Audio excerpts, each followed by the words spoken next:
media frenzy with photographers falling down to get a shot as actor Jussie Smollett walked back into court to face new charges. Good morning, I'm Erin Kennedy. Good morning, I'm Ryan Baker. Lots going on, right? Jussie Smollett arrived at 26th and Cal about 2 hours ago, charged again with staging a racist and homophobic attack last year. CBS 2's Eric Cox was in court as he went before a judge on new charges.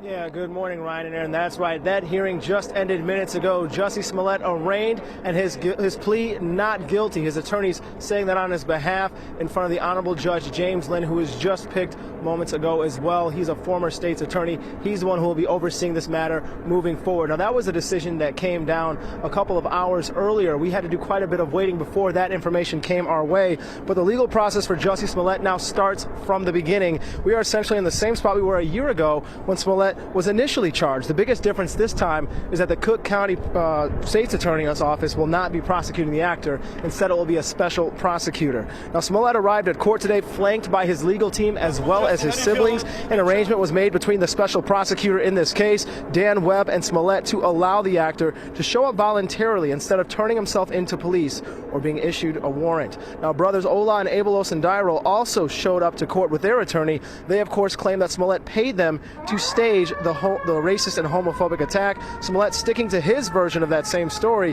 telling a judge today that he's innocent of lying to Chicago police last January. Smollett claiming instead that he was beat up by two men yelling racist and homophobic slurs. But Smollett was charged for staging his own attack, and there's a mountain of surveillance video, physical evidence, and testimony from those brothers. But State's Attorney Kim Foxx abruptly dropped the case last year, giving Smollett a forfeiture of his bond and just 15 hours of community service instead of any other jail time or anything of that sort. Now, Smollett was free until a special prosecutor was assigned to the case last August, who chose to charge him again with 6 new counts after a 6-month investigation, which returns us to this morning when Smollett's legal team actually entered a motion to dismiss the indictment, citing double jeopardy as their concern. They have now given Dan Webb and his team a few weeks to work on this, in which case Smollett and his team is expected to show up back here at the Layton Criminal Courthouse on March 18th so they can continue this matter. Now, I'm Eric Cox reporting live, CBS 2 News.